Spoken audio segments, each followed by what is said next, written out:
Part 6. Weak Points and Strong. Sun Tzu said, "Whoever is first in the field and awaits the coming of the enemy will be fresh for the fight.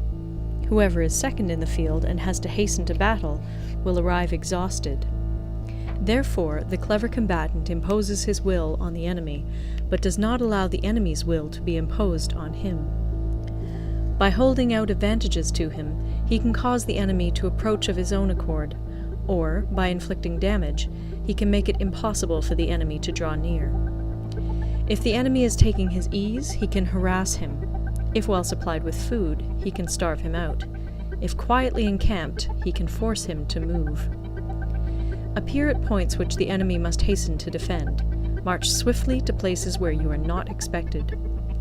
An army may march great distances without distress if it marches through country where the enemy is not. You can be sure of succeeding in your attacks if you only attack places which are undefended.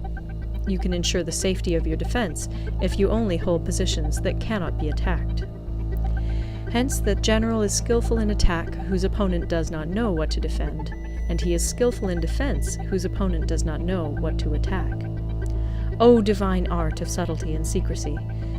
Through you we learn to be invisible, through you inaudible, and hence we can hold the enemy's fate in our hands.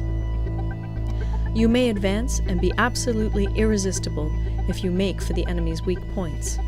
You may retire and be safe from pursuit if your movements are more rapid than those of the enemy.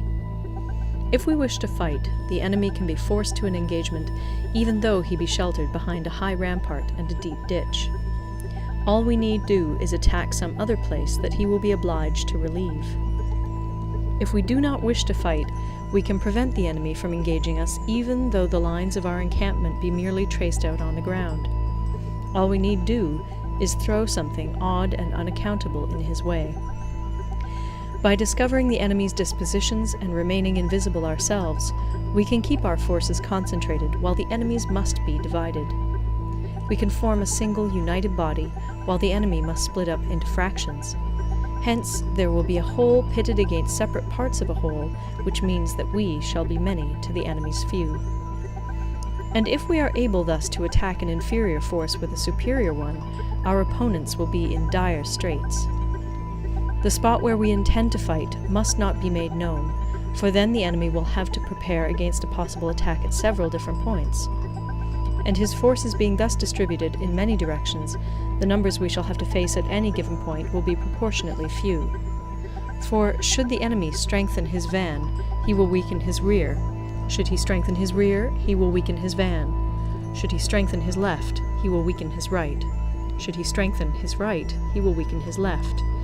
If he sends reinforcements everywhere, he will everywhere be weak.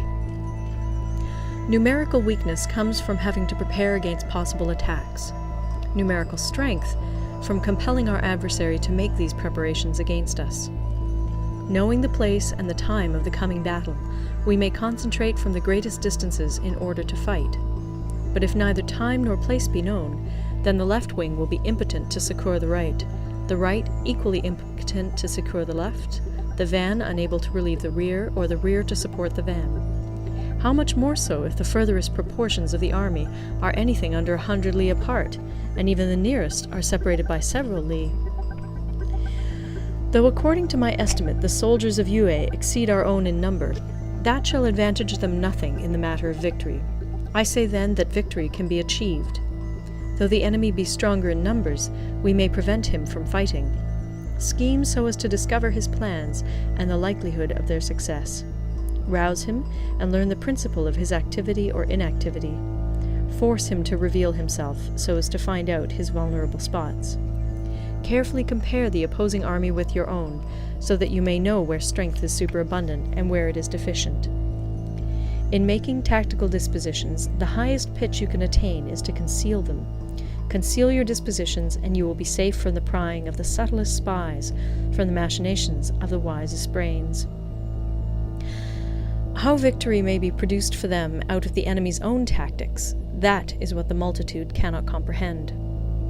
All men can see the tactics whereby I conquer, but what none can see is the strategy out of which victory is evolved.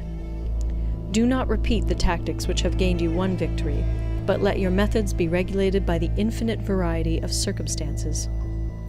Military tactics are like unto water, for water in its natural course runs away from high places and hastens downwards. So in war, the way is to avoid what is strong and to strike at what is weak. Water shapes its course according to the nature of the ground over which it flows.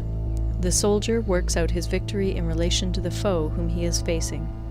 Therefore, just as water retains no constant shape, in warfare there are no constant conditions. He who can modify his tactics in relation to his opponent and thereby succeed in winning may be called a heaven-born captain. The 5 elements, water, fire, wood, metal, earth, are not always equally predominant.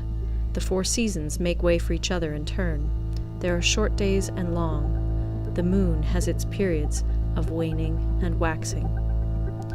End of Part 6.